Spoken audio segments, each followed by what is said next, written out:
Hello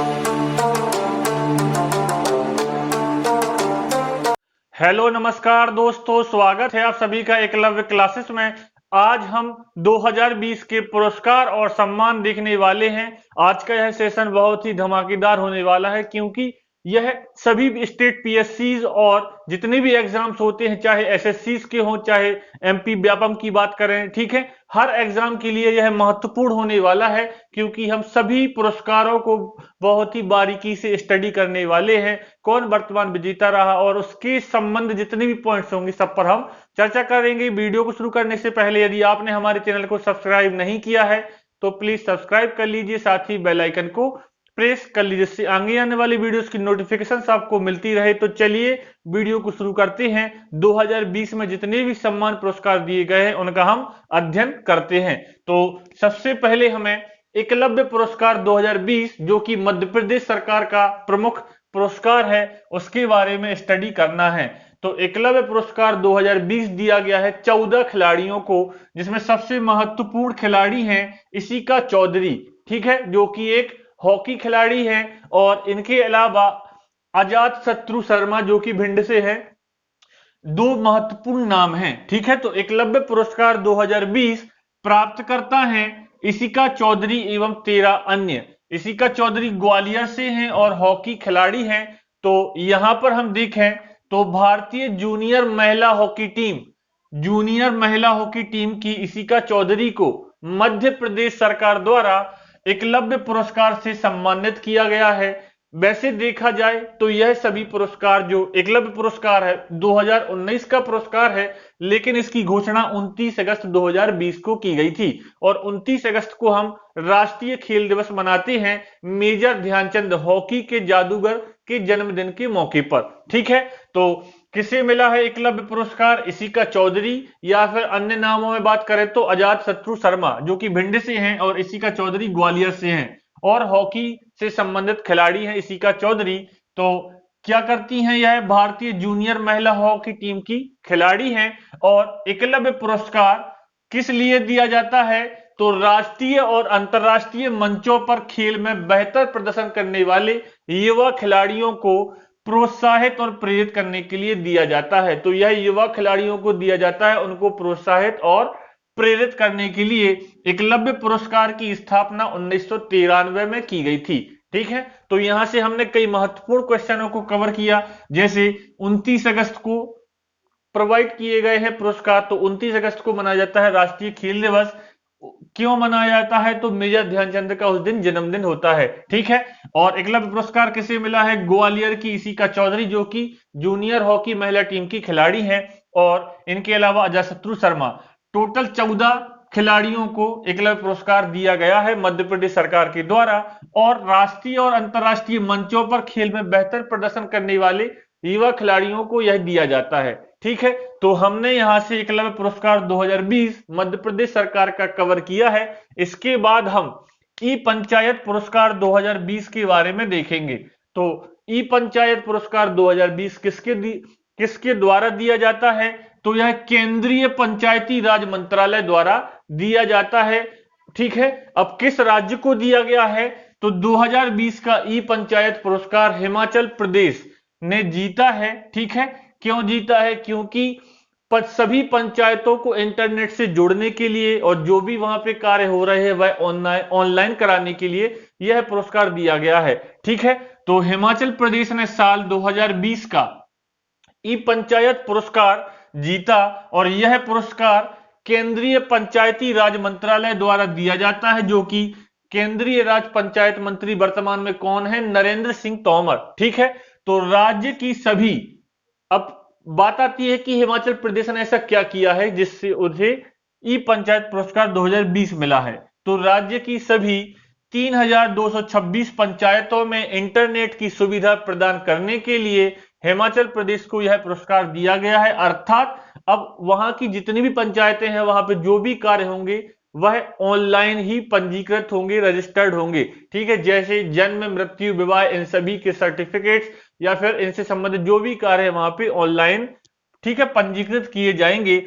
तो ई पंचायत पुरस्कार के बारे में देखें तो यह उन राज्यों को प्रदान किया जाता है जिन्होंने पंचायतों के कार्यों की निगरानी के लिए सूचना प्रौद्योगिकी इंफॉर्मेशन टेक्नोलॉजी का सबसे ज्यादा उपयोग किया हो या अधिकतम उपयोग सुनिश्चित किया हो। ठीक है, तो हम देखते हैं कि हिमाचल प्रदेश के मुख्यमंत्री कौन है वर्तमान में।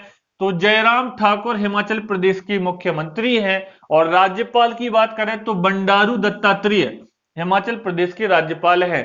और हमने यहां देखा केंद्रीय पंचायती राज मंत्री हैं नरेंद्र सिंह तोमर। ठीक है, तो इस प्रकार ई पंचायत पुरस्कार 2020 को हमने कवर किया है।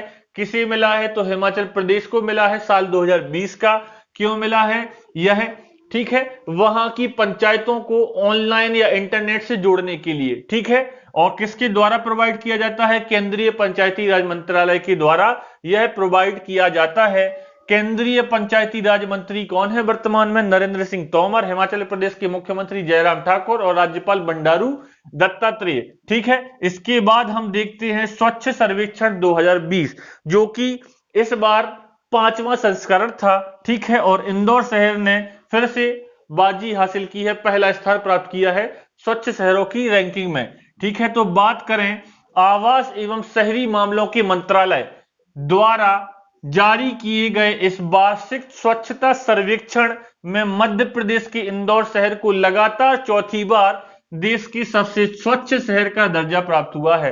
अर्थात इंदौर शहर ने लगातार चौथी बार देश के सबसे स्वच्छ शहर का जो रिकॉर्ड है, जो दर्जा है, जो उपलब्धि है, वह हासिल की है। ठीक है, तो स्वच्छ सर्वेक्षण 2016 पहली बार भारत में किया गया था और इसकी शुरुआत करने वाले जो व्यक्ति हैं वह भारत के प्रधानमंत्री नरेंद्र मोदी द्वारा स्वच्छता सर्वेक्षण की शुरुआत की गई थी। और 2016 में मैसूर शहर उस समय का सबसे स्वच्छ शहर बना था। उसके बाद 17, 18, 19, 20, ठीक है, लगातार 4 वर्षों में इंदौर शहर सबसे स्वच्छ शहर बनकर, ठीक है, लगातार उपलब्धि हासिल कर रहा है। ठीक है, तो इस बार की यदि बात करें तो सबसे स्वच्छ शहरों में इंदौर ही है, लेकिन दूसरे नंबर पर कौन है? तो वहीं इस श्रेणी में सूरत दूसरे नंबर पर है और नवी मुंबई तीसरे नंबर पर है। ठीक है, इसके बाद अगले पॉइंट की ओर चर्चा करें तो यह देश के वार्षिक स्वच्छता सर्वेक्षण का 5वां संस्करण है। ठीक है, 5वां संस्करण कैसे? क्योंकि इसकी शुरुआत जो हुई थी 2016 में हुई थी, उसके बाद 17, 18, 19, 20, तो टोटल 5वां इस बार संस्करण रहा। प्रधानमंत्री नरेंद्र मोदी द्वारा साल 2016 में स्वच्छ सर्वेक्षण की शुरुआत की गई थी और उस समय जो शहर बना था स्वच्छ वह था मैसूर। तो यहां लिखा हुआ है कि मैसूर ने 2016 में भारत के सबसे स्वच्छ शहर के लिए पुरस्कार जीता था। इसके बाद, ठीक है, जिसके बाद से इंदौर ने लगातार चौथी बार 2017, 18, 19, 20 में 4 वर्षों में लगातार शीर्ष स्थान पर कब्जा जमाया है। ठीक है, कुछ और पॉइंट्स की बात करें तो 100 से अधिक शहरों वाला सबसे स्वच्छ राज्य कौन सा है? तो वह है छत्तीसगढ़। ठीक है, छत्तीसगढ़ मतलब 100 से शहरों की यदि बात करें, 100 से अधिक शहरों की बात करें और 100 से कम शहरों की बात करें तो इसमें सबसे स्वच्छ राज्य कौन सा है? झारखंड। और नई दिल्ली, देश की राजधानी नई दिल्ली को, ठीक है, देश का सबसे स्वच्छ राजधानी शहर घोषित किया गया है। तो इस प्रकार हमने कुछ महत्वपूर्ण पुरस्कारों के बारे में चर्चा की है। इसके बाद हमें अगले पुरस्कार में देखना है राजीव गांधी खेल रत्न पुरस्कार 2020, जो इस बार 5 खिलाड़ियों रोहित शर्मा, मनिका बत्रा, विनेश फोगाट और, ठीक है, इन 2 अन्य खिलाड़ियों को दिया गया है। तो इसके बाद हमें देखना है कि राजीव गांधी खेल रत्न पुरस्कार की शुरुआत कब की गई थी? 1991-92 में की गई थी और पहला किसे मिला था? तो शतरंज खिलाड़ी विश्वनाथन आनंद को दिया गया था। और पहले भारतीय क्रिकेटर जिन्हें खेल रत्न मिला था तो वह थे सचिन तेंदुलकर। MS धोनी को 2007 में खेल रत्न, राजीव गांधी खेल रत्न मिल चुका है और विराट कोहली को मीराबाई चानू के साथ में 2018 में दिया गया था। ठीक है, तो कुछ प्रमुख डेटा हम आज यहां बता दे रहे हैं। उसका जो अगला सेशन है कल, इसका पार्ट 2 हम अपलोड करेंगे। ठीक है, तो यदि आपको आज का यह सेशन पसंद आया हो तो प्लीज वीडियो को लाइक, शेयर, सब्सक्राइब कीजिए, ज्यादा से ज्यादा इस वीडियो को शेयर करा कीजिए और जुड़े रहें क्लब क्लासेस के साथ। मिलते हैं नई वीडियो के साथ कल।